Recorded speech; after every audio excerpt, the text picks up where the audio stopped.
More poignantly, since the death of George Floyd, when we launched our criminal justice reform, our police accountability and criminal justice, our 8-point strategy on criminal justice reform and police accountability. And with us launching our 8-point strategy on criminal justice reform and police accountability, it became us being able to develop relationships, better relationships with law enforcement, as evidenced here today. So today you're going to hear from Chief Wilson from the Trotwood Police Department. You're going to hear from Chief Afsel from the Dayton Police Department.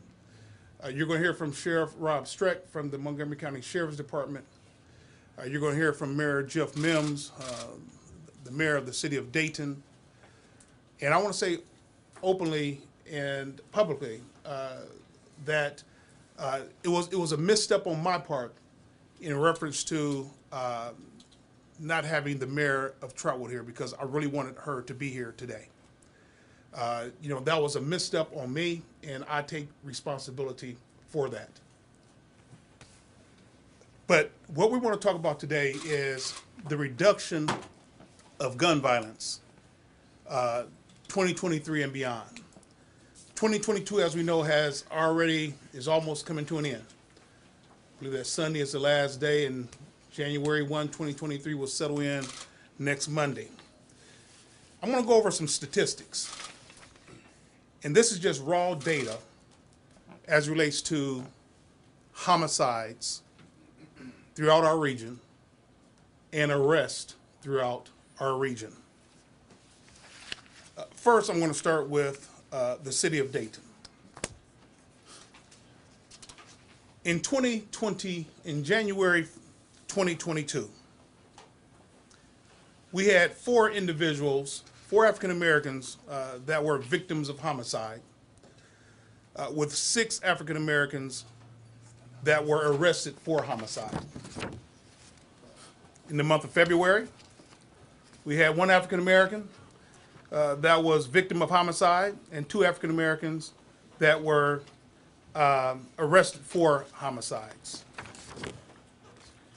In the month of March, we have 3 African Americans that were victims of homicide, with 1 Caucasian that was victim of a homicide. In the month of April, we have 1 African American victim of homicide and 1 Caucasian victim of homicide, while 2 African Americans were arrested for homicide. In the month of May, we had 4 African Americans that were arrested, that were victims of homicide, while 2 were arrested for homicide. In June, 4 African Americans victims of homicide, 1 Caucasian victim of homicide, 1 African American arrested for homicide. In the month of July, 2 African Americans victims of homicide, 1 Caucasian victim of homicide, 1 white arrested for homicide. Month of August, 2 African Americans victims of homicide, 2 Caucasians victims of homicide, 3 Caucasians arrested for homicide, and 2 African Americans arrested for homicide. And as I proceed forward, I want to say that the month of September of 2022 is really where we need to be, as there were 0 Americans, human lives, that were lost for homicide. There were 0 that were arrested for homicide. And as you're going to hear as we continue, that is our hope, and that is our call to action for 2023. In the month of October, 1 African American was victim of homicide, 1 African American was arrested for homicide. In November, 3 African Americans victims of homicide, 0 arrest. And of course, in December has not concluded as of yet. We'll get those numbers in the month of January 2023. Let's move on to the county. Montgomery County Sheriff's department in the jurisdiction that they oversee. They oversee Harrison Township. They oversee Washington Township and Jefferson Township. That's where they have contracts at with those particular townships. Within their jurisdiction, in the month of May, they had one African American victim of homicide. In the month of June, one African American victim of homicide. In the month of July, one African American victim of homicide. In terms of arrest, in the month of July, one African American was victim of homicide. So when we look at that, that's 4 African Americans taken out of their lives. That 3 that are taken from this earth, and 1 life that is lost, you might as well say, being arrested for homicide. Then in the month of, or the city of Trotwood. The city of Trotwood, there were 4 deaths that resulted in homicide in the year of 2022, and that's from May through August. So if we add those numbers up, that's 4 in the, in the county's jurisdiction, 4 in the city of Trotwood, and then a total of 31 homicides in Dayton. So that's a total of 39 homicides in the Dayton region through November. From an arrest standpoint, we get 21 individuals that are arrested. So we got over 60 people, or nearly 60 people, that should be productive citizens inside of our community. When you think about the economic impact, when you think about wanting to be able to raise a family, live, and go to work, there's responsibility that comes along with that. And when I think about raising a family, and I think about one of our clients, Michelle Cooper, who lost her son at the hands of homicide the very first month of this year. Victim of homicide, trying to go to work to raise a family. We're going to hear from her a little bit later. But it's those kinds of things that we must tell and ask and have a call to action to our community. That enough violence is enough violence. And the number one thing we need to say is that what we would like to see is a city that's thriving economically. We cannot have a city thriving economically when we have a peaceful Thanksgiving parade and someone discharges a firearm. Now we have chaos. Something peaceful, the day that we give thanks, now we have chaos. Law enforcement has to do their job. And I'm here to tell you that the NAACP here in Dayton, Ohio, will support law enforcement to the nth degree when it comes down to gun violence, when it comes down to keeping our communities safe, when it comes down to ensuring that individuals can live, work, and go to school. We're going to support our law enforcement officers. That's why we, as NAACP, we have collaborated with many organizations. That's called Just Us, For Us, By Us Roundtable. So you're going to hear from Maddie White, who's our first vice president, that's going to talk about that. And we implemented that about 2 years ago.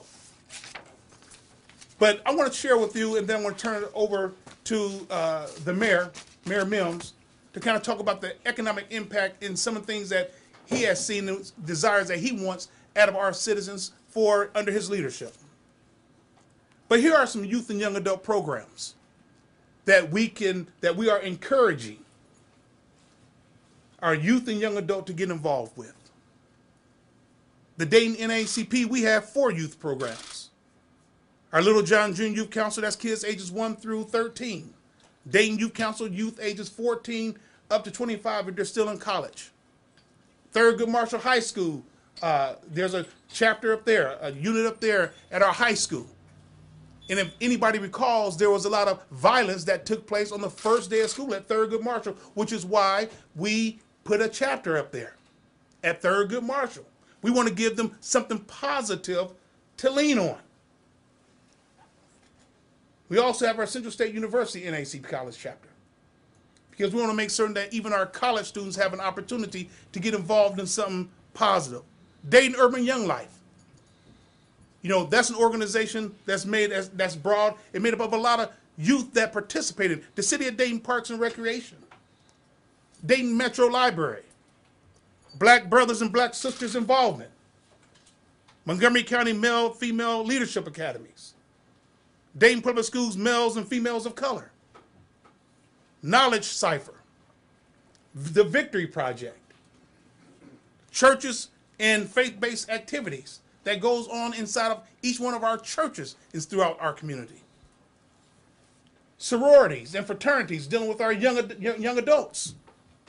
Our Masons and Shriners dealing with, once again, our young adults into adulthood.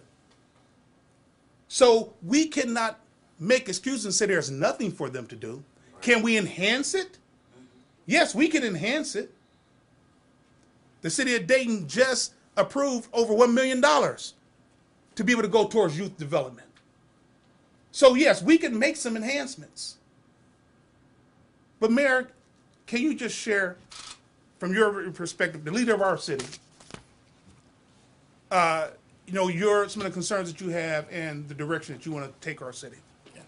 Yeah, first of all, I want to thank President Ford and NAACP for this gathering. You know, it means a lot to me, being a lifelong Dayton resident. This community has allowed me to raise my family, members who have been able to matriculate through the system, both the recreational system and the educational system, to improve their quality of life. It's a great concern when I look at the growth that we've had over the last 8-9 years in terms of improving the opportunities for more people in Dayton to move to Dayton. We've had a growth of approximately 2,000 more people since 2014. And we've also increased the median income almost 20%. Those type of improvements make a big difference in terms of that. Plus, looking at the $1 billion of investments just in downtown alone from outside businesses and organizations who see Dayton moving in the right direction. When we look at what happened, as President Ford mentioned earlier, just going back to the weekend celebrating Christmas and the holiday parade for children, that incident was very unfortunate, and it causes us to sometimes take another look at what's happening as far as the city of Dayton is concerned. The aspect of where we are, where we're trying to go in terms of improving the quality of life, making Dayton the best place for someone to live, work, be educated, play, raise a family, and grow old. That's very critical and it's very important for each and every one of us. You know, oftentimes, I'm told, of course, by being a former teacher, former coach, and interacting with young people basically all my life, the aspect of how we create more and more opportunities for our youth, because they represent right now 20% of our population, but they represent 100% of our future.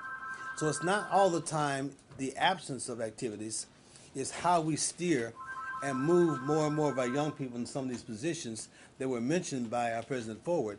Some of those activities that are designed specifically to give young people a better quality of life opportunity through recreation.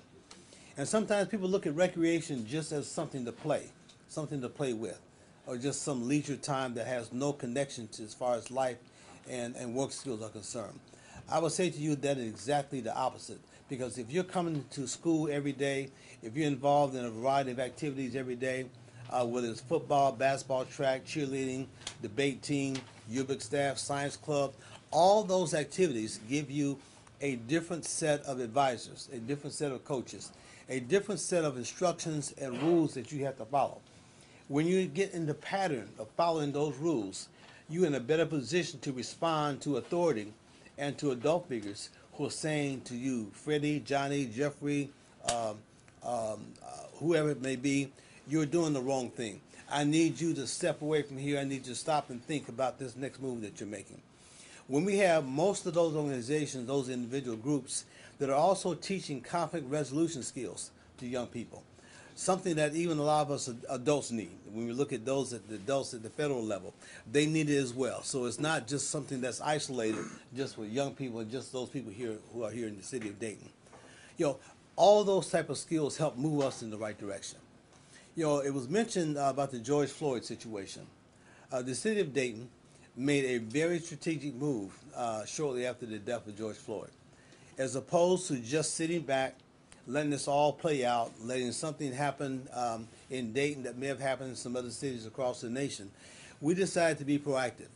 So we came together as a former mayor, Nan Welly, as far as the commission is concerned, and we put together this whole reform package in terms of how we are working with the citizens, how we're working with law enforcement, how we're working with the everyday average lawmakers even, in terms of how we come together to figure out the best way to improve the quality of life and the relationship between our police and, again, our everyday average citizens. Going to the extent of looking at how we reform our whole police group relative to enforcement, how we look at different ways that we address conflict, how we train them to better at how to identify and resolve conflict at its lowest level, how we do a better job in terms of recruitment, how we look at making sure that to the best of our ability, more and more citizens were aware of their rights and their responsibilities. You know, this process, while it's moved on to a great length, it's still not perfect, and we're still not finished. It's still a flex, if you will, in terms of more things to do. But I do have to mention with pride that we did receive our fifth recognition as All-American City because of the work that we've done in that particular process. And that is monumental as far as the city of Dayton is concerned. Because again, like I mentioned before, not that we've solved every problem, but it means that we're moving in the right direction. A lot of the challenges that we have sometimes with police, just on everyday average stops that they will make. You know, speeding ticket, run a stoplight, and they try to minimize those to the best of their ability, because when you talk with police and when you talk with the average citizen, both of them are very apprehensive in dealing with that situation. We hear across the nation different type of things that are happening. So both of them are at ease, or not at ease, I should say, in a situation of apprehension, because at the end of the day, especially for minor situations, we want both the police person and the citizen to go home to their family at the end of the day. We do not want, and we have not had to a major extent, the type of situations that we see and we read about across the nation. So that's just one of the areas that we have that's made us move in the right direction. As President Ford mentioned again, the aspect of more and more citizens and businesses moving into the city of Dayton, creating a better economic development situation for this city, moves us all in the right direction, because those dollars that come into this city, those investments that come into this city, puts us in a better space to improve the quality of life throughout this entire city. 50% of our budget comes from downtown, and we spend 75% of our budget in neighborhoods. And that is critical. And sometimes we're not aware of just how much the hub of Dayton, is not just the hub of Dayton, but the hub of Dayton is also the hub of our region. Every year, a couple times a year, we go to Washington, D.C. with the Dayton Development Coalition. So we have the legislators, business leaders, and civic leaders from Springfield to Springboro, who all attend Washington, D.C. conferences on looking at how we can improve the quality of life in this region. And they all admit that Dayton is the hub. They all admit that they're making more and more advancements and investments into the city of Dayton, because it drives not just the economic development here in the city of Dayton, but it drives the economic development, like I said, from Springfield to Springboro. So again, I applaud the NAACP, I applaud our police officers and those others who are here with us in this process, because this is a process that we have to move together on to make sure we improve the quality of life as far as the city of Dayton is concerned and as far as our region is concerned. So thank you again for this opportunity. Thank you, Mayor. Now we're going to hear about the impact that it has on families. Like I said, this year started off very traumatically for one particular person, two people in in general. Brittany and Michelle Cooper, the mother and wife of Brandon Cooper, who lost his life going to work. Going to work, lost his life.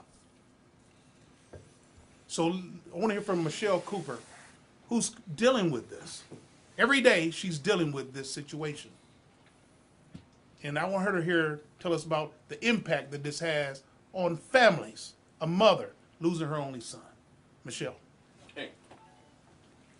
I would like to scare. Thank you. Like Dr. Forward said, my name is Michelle Cooper. Brandon was my only son, my only child. And his loss, it's palatable. It has devastated our family. For him to go out, to go to work, only to never come back. They've taken everything from us. So they've taken the possibility of me ever having grandchildren, of my daughter Brittany, my daughter-in-law, having children, at least with my son. So it's devastating. You don't get over it, and it stays with you because of the manner of his death. We don't get to lay him to rest and try and move on, because now we have to deal with trials, lawyers, prosecutors. We now have to deal with that. So it is a daily reminder that he is no longer with us, and not by an accident. He was murdered. And it's devastating every day. The adverse effect on families. Gun violence. The adverse effect on families. How about the stress and strain that gun violence places on our law enforcement departments? What is the stress and strain that, everybody, like myself, I'm retired now, but when I went home, yes, I was on call 24/7, with the job that I had for nearly 30 years. So yes, I was expected to back then I had a little pager if it go off at 1 o'clock in the morning because one of my stores got broken into, that I had to get up and go to work, or if there was a theft or a robbery or break, I had to get up and go to work. But who wants to do that? When you're off work, you're off work. You want to go home. I want to hear from our law enforcement officers, leaders, law enforcement leaders, and they're also servants to our community. So I want to hear in this order from Chief Afzal, coming over to Chief Wilson and Troutwood, and Sheriff Strick over our county, in that order. The adverse effect, the stress and the strain that it causes inside of each one of these respective communities. Chief? Before I go, Mike's are in good position. Yeah, it's just, I want to due to the comments that were already being made by Dr. Forward, Mayor Mills, Ms. Cooper, we have way too much violence in our community. The impact that Dr. Forward is talking about, we have talked about quite a bit of that it's very, very stressful to go to shooting calls day after day, sometimes multiple times a day in our communities. And we're seeing the impact of that. I think a lot of the departments are seeing the impact of that. I think there was a stat I just found out not too long ago, that for every one person that's coming into our line of work, 9 are leaving.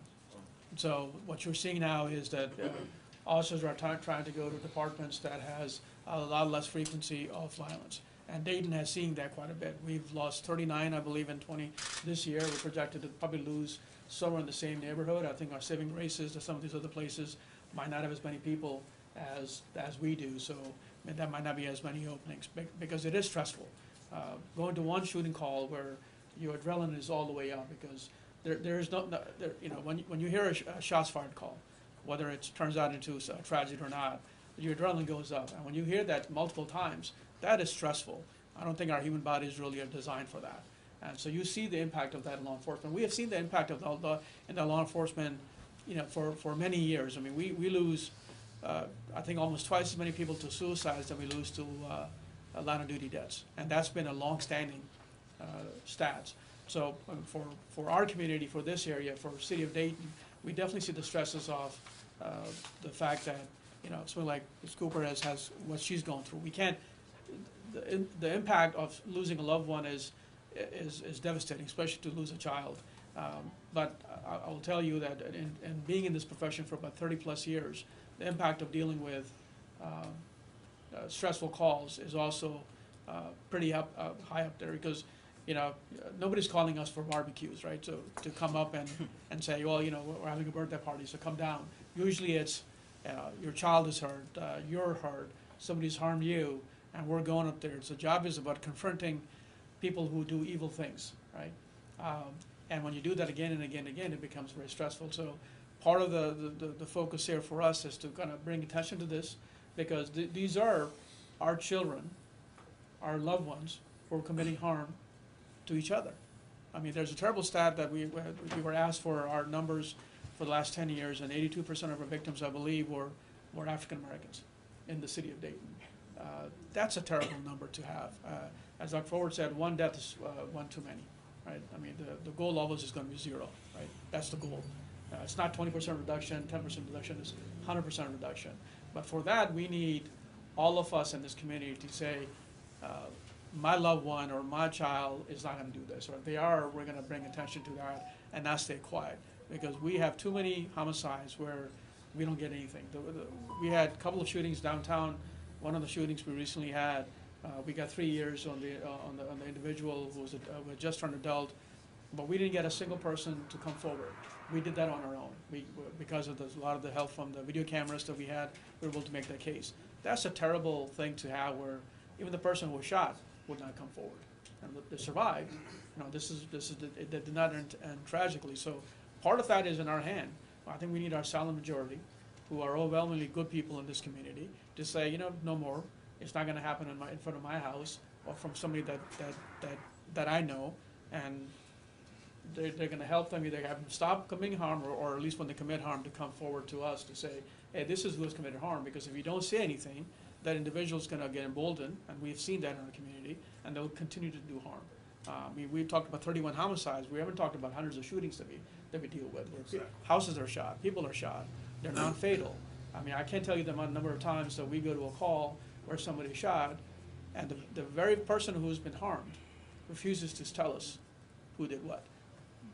We don't live in a world that is portrayed in TV on NCIS, where we find a bullet and magically everything is, all the dots are connected. This is still a human relation game.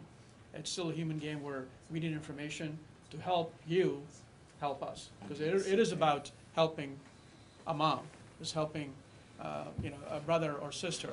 It's not helping the police. I mean, I think we need to stop looking at somehow you're helping the police. You're helping the very community that we're part of. So Dr. Forward, thank you for having this. Mayor Mims, thank you for having the other conversation that we were having with Dominique and others in the community to say, what can we do outside of just being able to react quickly and bring resolution? How do we prevent this from happening in the first place? Appreciate all of that. Thank you, Chief. Now we're going to hear from Chief of Trotwood, Chief Wilson. All right, thank you, Dr. Forward. This was a groundbreaking idea that you had a couple years ago to bring us all together to work on this, and I thank you for that, because it has helped us. But as everybody said, and your initial question was, what's the impact on the police? One of the hardest things I've had to do as a police officer is sit in front of a family member of someone who was just killed and don't have any answers. And that's you take that home at night, because you come out here to do this job, and you want to do the best job possible, and you want to solve that, and you want to get that person off the street who had the audacity to take another person's life. But as the chief just said, one of the major roadblocks we run into is in the community, no one wants to communicate, no one wants to cooperate. That's one of the things I think we really have to get a grip on and change that dynamic and have people, as the chief just said, you need to cooperate. It's not that you're cooperating with the police, you're cooperating with your loved one. Again, many times we've responded to non-fatal incidents of gun violence, and we're in the hospital interviewing the victim, and they sign a release of prosecution saying, I don't want nothing done. I don't know if it's a macho thing. It's, you know, hopefully they're not going to go out and try to seek justice on their own. But we run into that in Trotwood as well. And that's one of the biggest hurdles that we need to overcome as a community, because as we tell our officers, we're just an extension of the city of Trotwood. We're here in this community day in, day out, and these people are our family, so to say. And we're just another extension of them as our fire department, as our public works is. And so we need their support so they can help us help them. Thank you. Thank you, Chief. Sheriff? President Forward, thanks for having us here, like everybody said, and it's very hard to speak after Chief Mazzell and Chief Wilson, because they, as far as that question goes, they pretty much got it all in. But it's important to realize that Montgomery County is over 460 square miles. We have over 27 jurisdictions in the county. So luckily, as far as my townships go, we had 3 homicides, but the sheriff's office assisted or investigated numerous other homicides, whether we took the lead on it for townships that needed assistance, or our evidence technicians went and completed evidence work. So we have a lot more violence and homicides that's occurred than just at this table, and that is why this is so important to talk about. Obviously, President Forward couldn't invite all the chiefs of police that are involved here today, but it's important to realize that this is going on countywide, and it doesn't matter where you live, that this does occur. And like it's been mentioned, the amount of shots fired calls, or shots into residents, or shots into vehicles calls that we are responding on at this point is very high. And it all correlates to the amount of vehicles that are being stolen and the amount of this that's happening. It's just that that lifestyle that's occurring out there that we need to get a fix on. So we definitely have a behavior issue out there that the programs you talked about, hopefully we can get people in them and using them more. But we also have a mental health component out there. We had a horrific quadruple homicide in one of the townships this year with someone who has serious mental health issues. So there's a whole lot of things that need to be brought together to help fix the violence that's going. And I salute you, President Ford, and the NAACP for taking the lead on something like this. And just for a future thought, you know, there's a lot of talk about the county jail at this point. 19% of everybody who's in my jail today is in for murder. That does not include the percentage that's in for felonies. I am at this point almost a felony-only jail. The only misdemeanors in my jail are sentenced there by a judge. So it's important statistics to remember that when I started 27 years ago as a corrections officer in there, 51% of the people inside that jail being incarcerated were there because of misdemeanors, to the point of driving without your driver's license and things like that.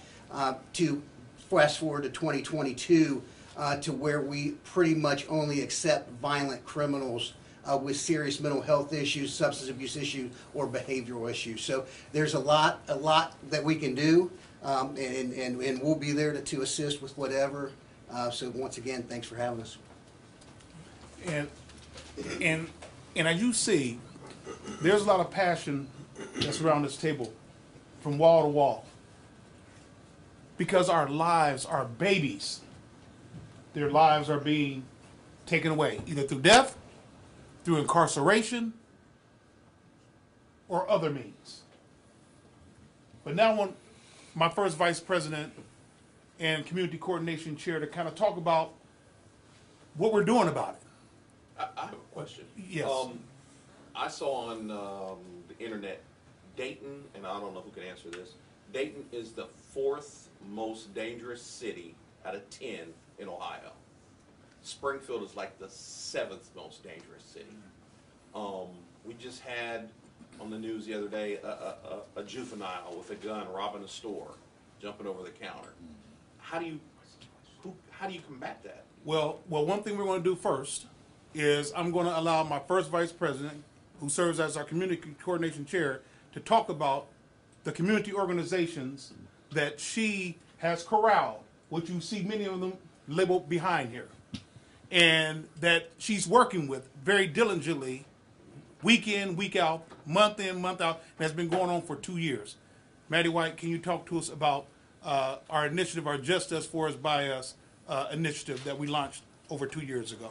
Thank you, Dr. Ford. And as you have heard all of the speakers say, it is essential for the community to engage and to get involved in the resolutions of all of the issues that you've heard today, particularly our focus is on gun violence. In 2011, Dr. Ford coalesced several organizations to come together to be able to work on many of the myriad issues that are existing in our community. And that morphed into approximately 2 years ago the establishment of the Just Us, For Us, By Us Roundtable. Many of the attendees to the roundtable are positioned here at the table today at this media press conference.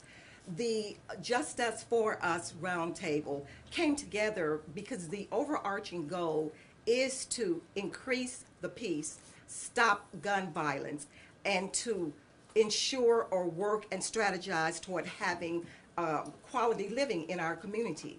If we are to be the gem city and the shining star as a model throughout the Miami Valley and, of course, across the country, we must not kill where we live, but love and uplift.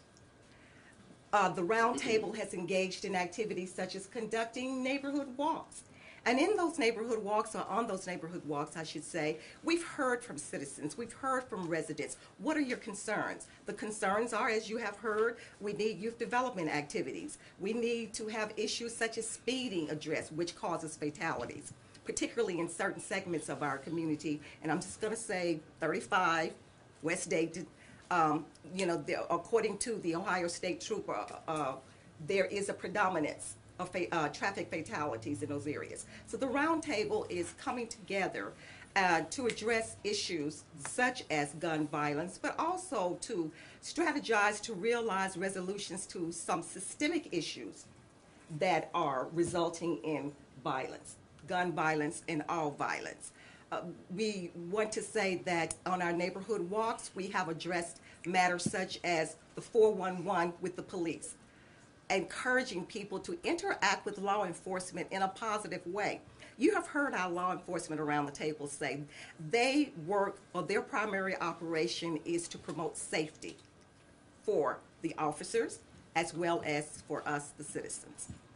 And so we, the NAACP, as well as the attendees of the roundtable, such as the members that you see here, it's too many names for me to call, and I'm behind me, so please forgive me. But you see them. We are here to work and engage the larger community in solutions for our young people that are in schools. There are counselors, there are therapists, there are behavior specialists. For our adults and other citizens, there's the Dayton Mediation Center. We have conflicts. That's just a part of human interactions. But how we resolve these conflicts is key to quality living. Again, we want to increase the peace, stop gun violence. And I'm going to say that, I would venture to say that we all ascribe to, if the people who are called by my name will humble themselves, pray, seek the Creator's face, and turn from the wicked ways, then we will hear from heaven and heal the land. So, amen. Solutions start with the family in the home. They radiate out into the community and the larger society. And all aspects of the society, of our ecosystem, are affected. And when we engage in positive interactions, then we're going to have positive outcomes. The Just Us For Us, By Us roundtable is working together in a collaborative fashion to provide programs, services, and to be able to also demonstrate to the community that we are a unified entity working together to ensure that there's better living for our younger generation that's coming up, as well as our senior generation that exists. Thank you. And something that I'm reminded, something that Donald Dominic, states quite often. Donald Dominic, who is over the Black Panther Party, he states quite often that let's meet some of these individuals where they are. And the individuals who can do that are what we call street ambassadors. Donald Dominic is a street ambassador. Tasha is a street ambassador. Muhammad is a street ambassador. Ahmad is a street ambassador. Marlon Shackford is a street ambassador. They reach people where they are. And it's about reaching them to the point of bringing something positive. When I hear Donald talk about he brought Bloods and Crips together to now they like to play with guns, but however what he did is he brought them together to start their own security firm, meeting people where they are. But he's also giving them instruction on what not to do with those guns after starting their law enforcement business, or not law enforcement business, but security business. So we got to meet people where they are. We got to ensure that we're doing everything that we can. But one thing's for sure is that when we talk about, when I think about that movie that probably a lot of these gangbangers look at or have looked at or try to emulate, New Jack City, and think about that movie that said, "Am I my brother's keeper?" I hear people say, like, "Am I my brother's keeper?" And he looked around and he said, "Yes, I am." But what did he really end up being? He ended up being his brother's killer. Let's not be our brother's killer. Let's be our brother's keeper, and let's mean that. So now we're open to questions that you're going to ask there. I have a question.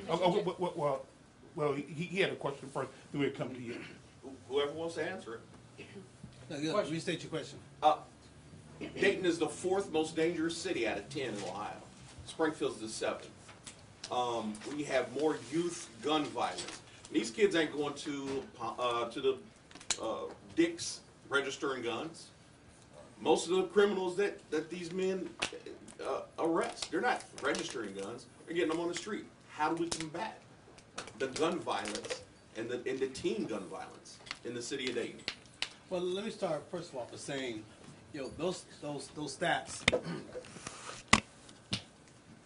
Thank you. Those stats, whether you're Dayton, Springfield, Cincinnati, Columbus, it's why we're here. The reason why we're here right now is because none of us are doing the level of having the level of success that we would like to have as far as addressing that type of problem.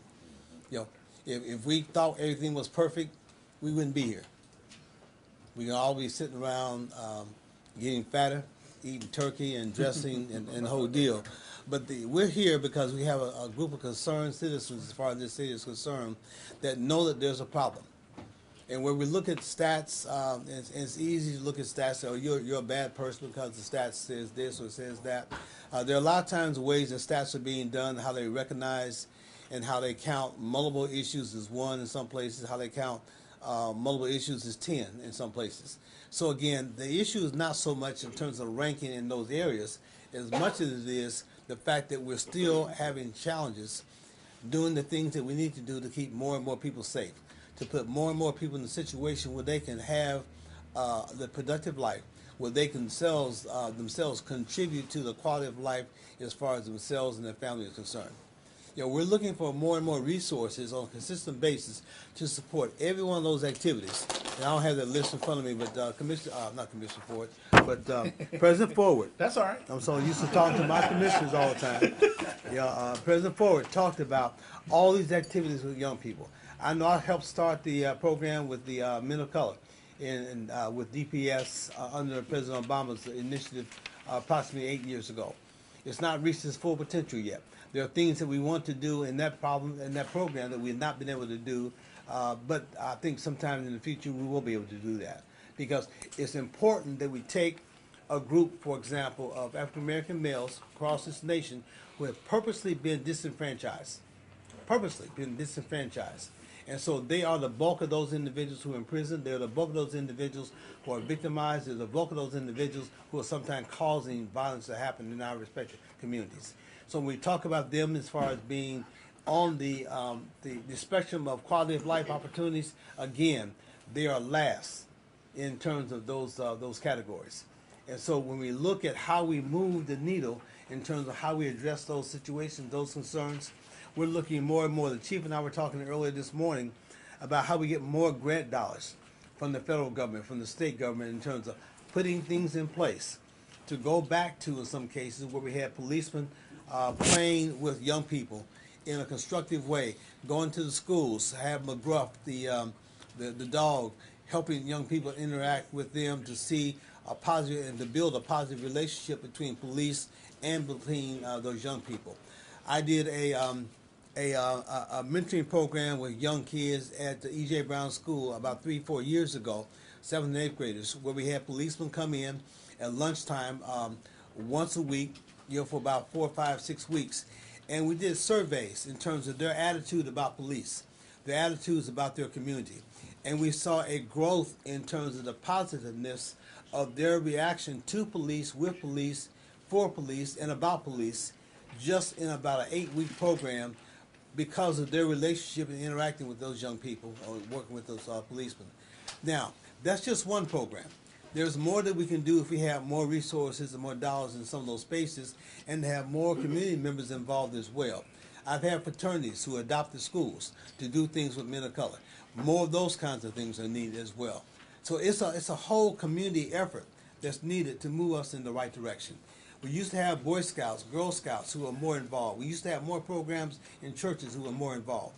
I'm saying to you right now, we need to have more of those type of things. Right. As I grew up, I mean, there were countless number of activities. Little League baseball across this community, your track, soccer programs, everything that involved youth. We had more and more people who had discretionary time. They were not working 2 and 3 and 4 jobs. So they had time after their first job to volunteer to be somebody's coach, to volunteer to be somebody's scout leader, to volunteer to be somebody's Girl Scout leader. They had time to do those things. They were involved in the church. They were making things happen because they knew it was the right thing to do. My baseball coach was also my church usher board advisor. And so I interacted with him probably about 4 times a week. And so those kinds of things are not as prevalent now as they used to be, as much as we need them right now in a very dire situation. So if the chief wants to speak to any more of that data, I can certainly let him share some information as well. No, I think enough said. I think you made your point, and I think part of that is we talked about that we can empathize with why people are where they are, but you can't excuse individual behavior. That's correct. You can't say, well, because of the injustice is done, that now I'm going to go shoot my brother. That doesn't make any sense. So you're complaining about something that's been done, and I get that because of the history, whatever you think of it, but you cannot excuse individual behavior. And I think that's where we got to get to. Yeah. Stop making excuses for each other when you see bad behavior, whether it's done by police officers, whether it's done by politicians, whether it's done by your loved one. If you actually care for the people that you love, you're going to tell them when they're wrong, and not just kind of keep looking the other way. Yeah. And one last thing to add this. If you raise your young people in your community to the point where they understand that they have value, it puts them in a better space. As you deal with adults on your regular, everyday interactions, when you leave someone, whether it's through a conversation or a work situation or whatever the case may be, leaving that person to let that person feel better about themselves than they did before you had contact with them. We have to do a better job of leading by example. We have to let our young people and our fellow colleagues see us interacting with people, even though we may have some disagreement, to see us disagree in a way that's respectful and leaves every person feeling, again, like they have value once you left that conversation. And we're going to ask that any church community, any organization who has any type of mentoring program, if you can contact our office at 937-222-2172, 937-222-2172, and let us know about the mentoring program that you may have. Because we need more mentors that will mentor these young adults and youth. And if you can get that to us as quickly as possible, so we can put that on our website, so we can direct people where to go for mentorship programs, that'd be greatly appreciated. Now, I don't know your name. If you could state who you are and who you're with, Yes. and then your question. Yeah, my name's Melena Brown. I'm with Dayton 24/7 now. I have a couple questions, but I'll let everybody else get one here too before I start rattling them off. You mentioned youth a lot, so are we seeing an increasing number of youth, let's say adolescents, 14, 15, 16, 17, involved in gun violence? The answer to that is somewhat. I'll have to say it like that because all of the data, as I look through this data, I see ages 15, but I see ages 54 and 57. I see ages 38.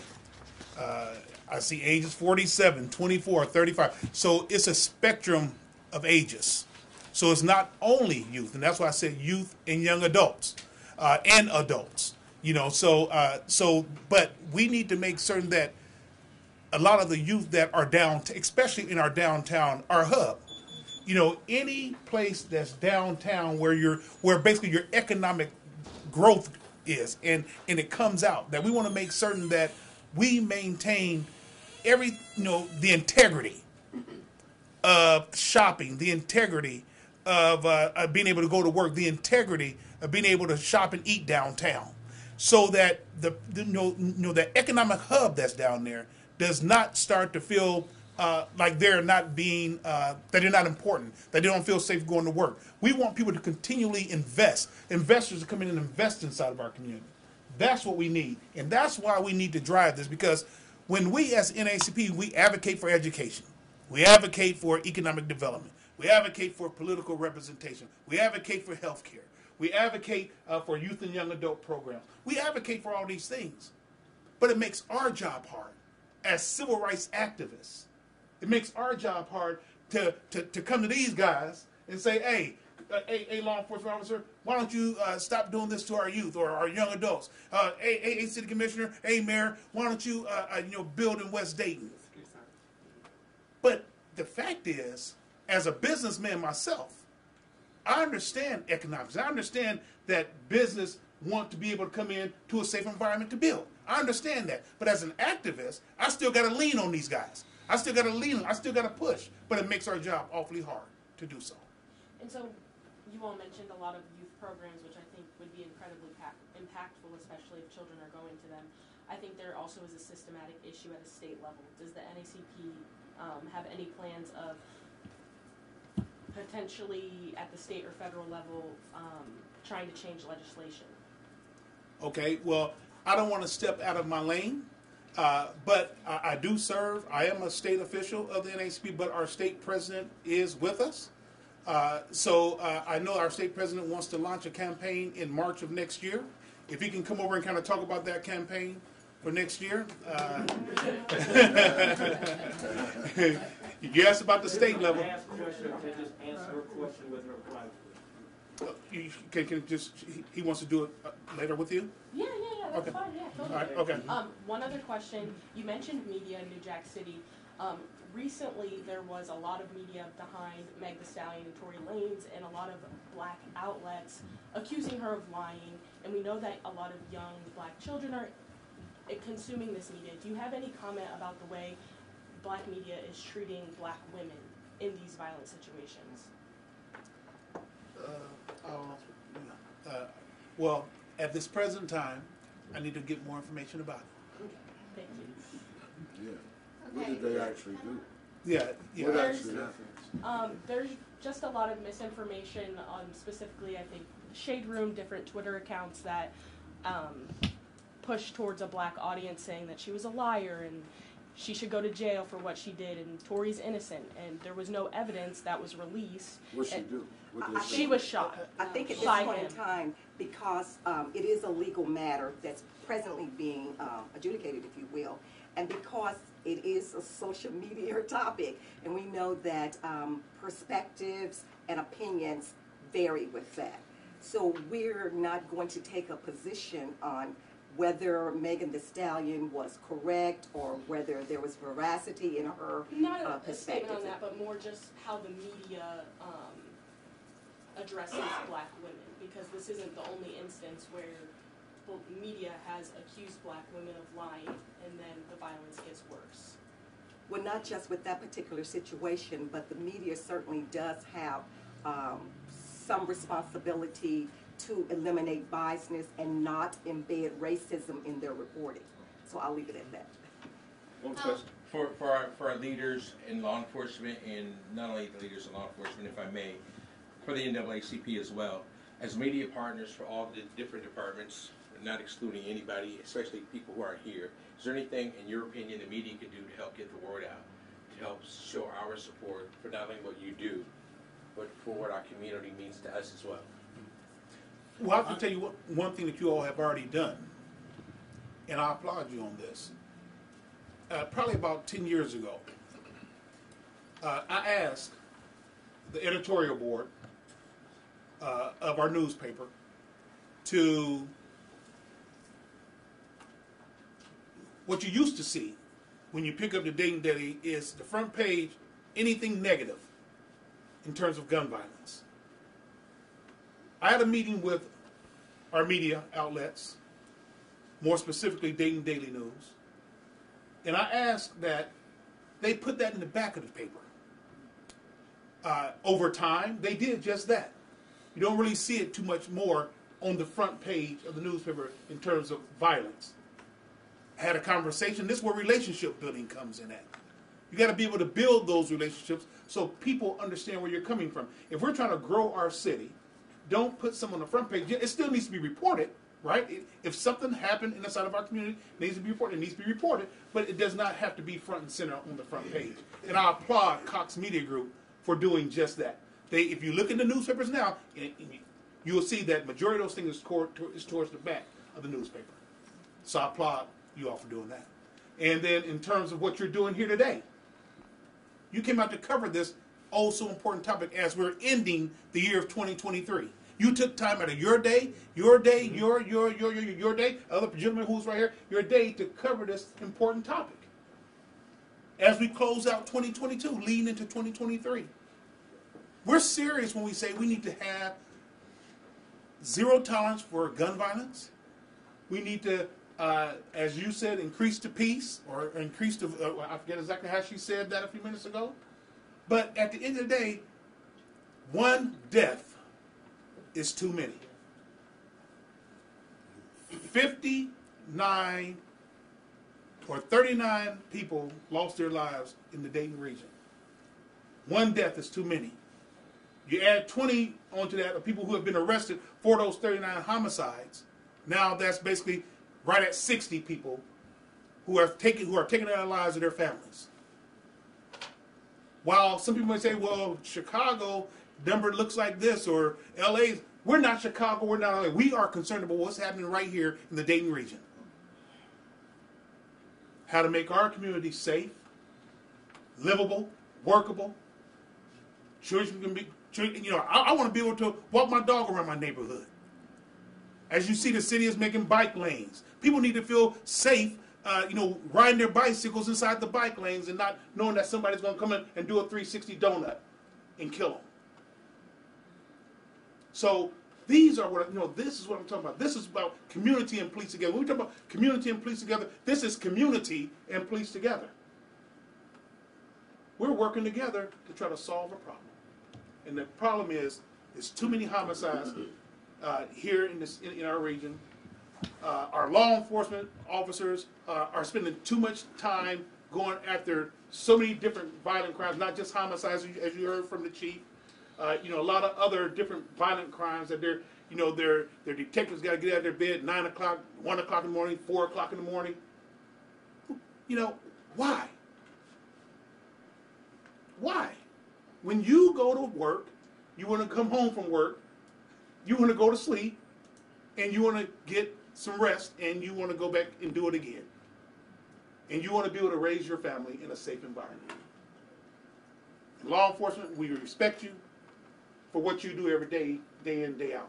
Yes, sir. So I'll just make a comment. I think Chris and I, we have talked about this many times. Don't fall for the national narrative every single time, because I think that's what has, especially not just last 2 years, last 10 years, you've seen that. I think that's why the numbers are what they are, because if all you hear all the time is how bad we are, how badly we treat every person we come across, you know, people are going to have an impression. So there's a lot of humanistic stories that occur in all the departments that are represented here in Montgomery County as a whole. That might not be the sexy story. Cover them. We try to push them through our media, you know, through Facebook. I know we have a new PIO, so we're putting videos out there. So if something you find interesting, you know, call us up there. We'll glad to talk to you. But that's been for us in law enforcement. We have always been who we've been. There have been mistakes been made, but that's not the overwhelming majority of the individuals that work for us, right? I mean, use of force was one of the stats we have shared, and I think that stat is pretty common among all departments, that we only use force at such a low number by 0.11% of the times, right? 99.89% of the time, there's no use for force used, right? But what's reported as maybe one incident. I get it that you want to report that part of it, but then do justice to your readers, also to your listeners, by reporting all the other stuff that we do on a day-in, day-out basis, because I think that is what has further divided the country as a whole, and maybe even our area. So I know we try to, on all of us, try to push up all the stuff that we do, because that does go towards having confidence from a citizen perspective, saying, hey, you know, these guys are just like us, because we are like everybody else. You know, I have people from all faiths, from all races, you know, immigrants, natural-born citizens here. So we are reflective of our community. So I think, you know, if you could do that as part of what Chris's answer, I think that will benefit. You know, hold us accountable for when you see some bad action, but don't assume. Just like you don't want us to assume that the actions of few that we're talking about represents the whole community. Actions of few that you've seen doesn't reflect who law enforcement is. It hasn't been for the 31 years, 2 years that I've been part of it, right? From Rodney King back in 1990s to Mr. Floyd's murder, that's not who law enforcement is. Those sort of things happen. We don't run away from it, but what we push back on is painting us with the same, you know, with the brush, saying that we are the cause of a lot of the societal concerns. I'm going to tell you, we're not. We can do better, and I think we're here. We're working with people because we want to do better. But we want to do better. But that's, I think, the message is, because I think that would also go towards when people pick up the phone and go, I know that officer. You know, I know Cameron. I know Rob. I'm using first names. So it's not just the sheriff or the chief. We're human beings and people like everybody else is. You know, one of the things that I've always been challenged with is when you look at data across the nation, that it has this most negative effect on urban and poor communities. It's no surprise that when you look at test scores, you know, high test scores, high quality of life opportunities, high salaries in their communities. Low test scores, the exact opposite. When you look at the height of the foreclosure crisis, Montgomery County, Ohio was #1 in the nation. Predatory lending, we were #1 in the nation, Montgomery County. Ohio, in the height of the recession, in just 2006, 2008 timeframe, we were #1 in the nation in terms of job losses. We were 49th in terms of job creation. We continue to add more challenges to our police in terms of creating a situation where it's easier to get a weapon, it's easier to carry a weapon than it is in some other places. And so it makes the job of our police even more challenging, more difficult as we deal with these situations. Sometimes when we talk about media, we need you to help us carry that message as well. We need you to help us when we're going to Columbus to talk about these issues. We still have a unconstitutional underfunding of education situation that's been in case for more than 25, 26 years. Again, Supreme Court saying 4 times that it has this most negative effect on young people in urban and rural communities. No one talks about that anymore. No one talks about that. And so all those things are falling on the shoulders of those individuals who are in government and social services trying to provide the best quality of life for the citizens that they can, but we have these roadblocks, we have these barriers that no one talks about.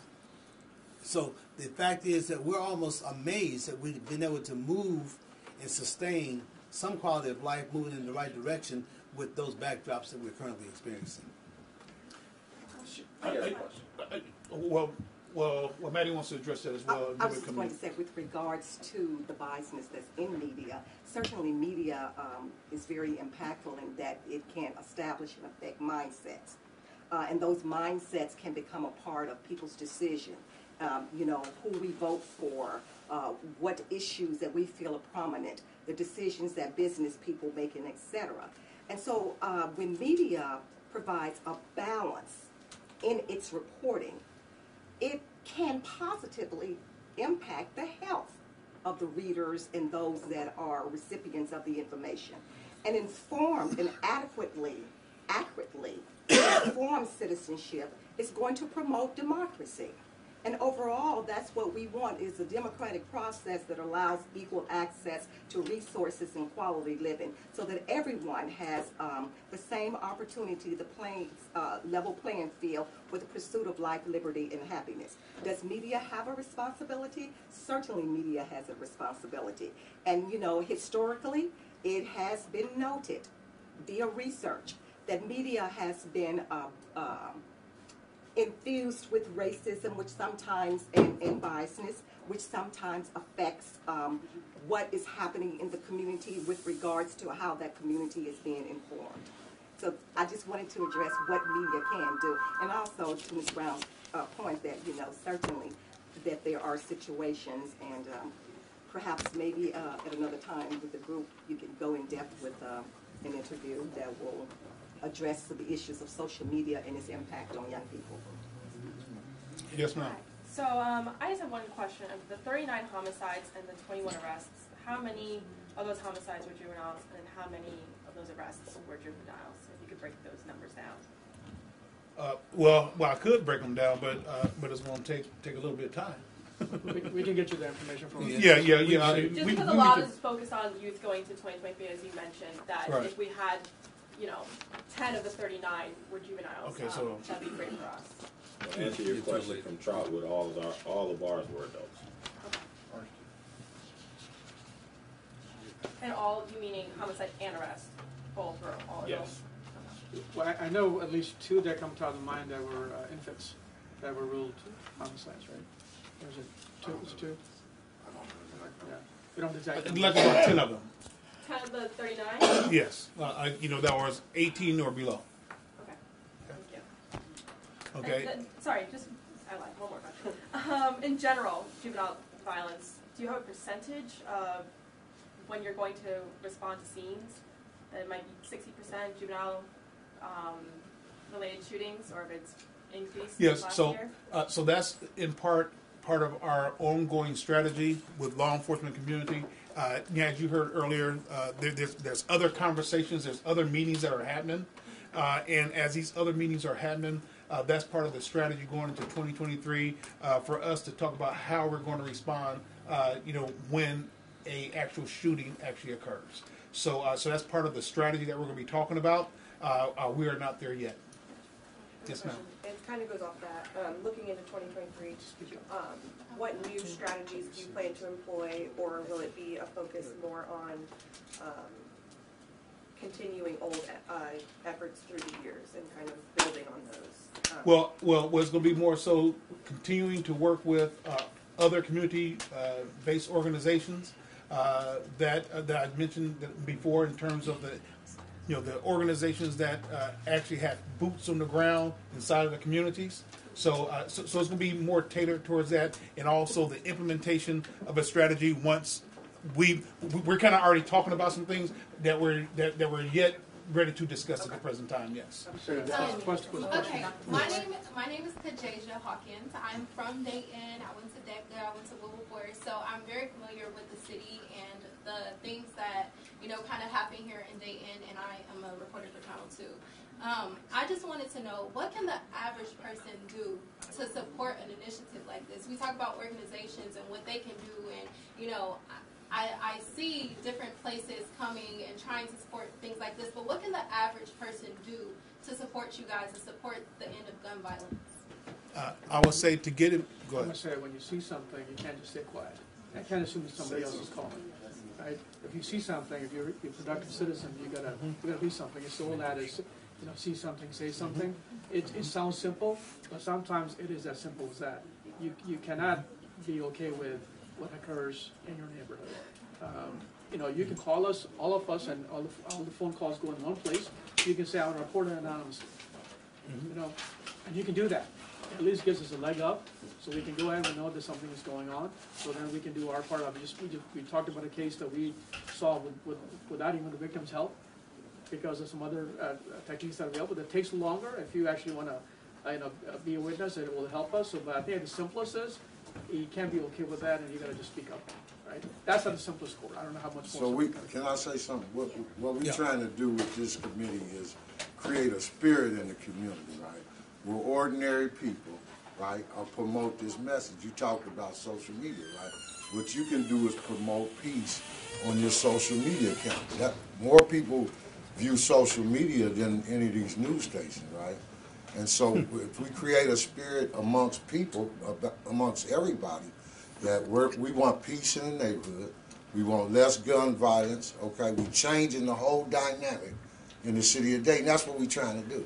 That's why we're coming together, in these unholy alliances, I guess you could say, right? The Panthers and the Pigs, right? But that's why we coming together, right? Because we're trying to create a new dynamic, right? This is the evolution of the revolution, right? So we're not doing things like we used to do. We're going forward, and we need the whole community to get involved, because the leaders are not enough, right? Yeah. So that's what you can do. You can start with your social media account, tell your friends to promote this peace initiative, and that way we change the dynamic. One of the things, too, mentioned by fellow commissioner, some of the mentoring work that we have done and continue to do to grow on, and that is helping more of our young people who are at maybe a little bit higher level understand how important their message is to the young people who are right beneath them. High school guys talking to middle school guys, high school guys and middle school guys talking to elementary kids. Again, guys, I say guys, I mean females and males in terms of processes. Because to those young people who are closer in age than some of us who have a little more gray hair, they respond a little bit better to them because they see them doing some things. I mean, you take a bunch of basketball stars, you take some basketball stars down to the elementary school that are doing the right thing, they get a whole bunch of supporters, then the guys who are listening to them, who want to emulate them. So again, how we find good role models and then increase the opportunities for them to talk to some of their younger siblings and nephews, cousins, brothers, sisters, etc., that will help us move in the right direction. And then people to hear your story. I mean, again, coming from Dayton, doing what you've done, being able to go away, come back and talk. I can see you in front of some young ladies, and all of them want to be like you.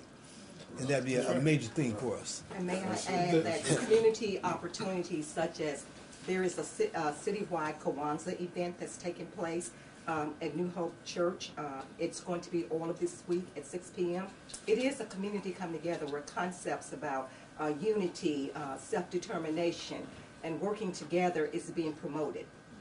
And if every home promotes peace, then there will be peace in the community.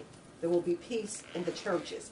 There will be peace in our business interactions, in our interactions with law enforcement. And if there's a home that's struggling with that, then we want to encourage families to seek out services. The sheriff said there's mental health services that's available in our community. And also, seek out neighbors that are positive. In the neighborhood, the elders, seek out the elders. Parenting is a challenging venture. There is no manual with parenting. So seek out those resources that promote and support you in being able to help your children and our children in the community to be able to not just survive, but to thrive. Thank you. All right, well, thank you everybody for coming.